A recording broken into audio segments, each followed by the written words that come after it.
আমাৰ জীবন আমাৰ শিল্পা শিলেৰে খোদিত সময় মৰম নামৰ নদী তোমাৰ বাবে মোৰ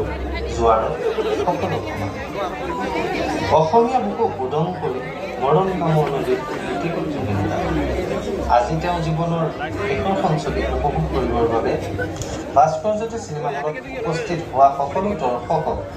আমাৰ ফালৰ পৰা অভিনন্দন জনাইছো সকলো দৰ্শকে যাতে শান্তি শৃংখলা বজাই ৰাখে আৰু কোনো ধৰণৰ ভিডিঅ' পাইৰেচি নকৰি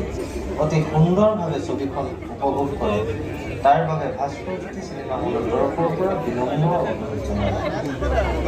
জুবিন দাই বিচৰাৰ ধৰণে সকলোৱে সুশৃংখলা বজাই ৰাখি আৰু কোনো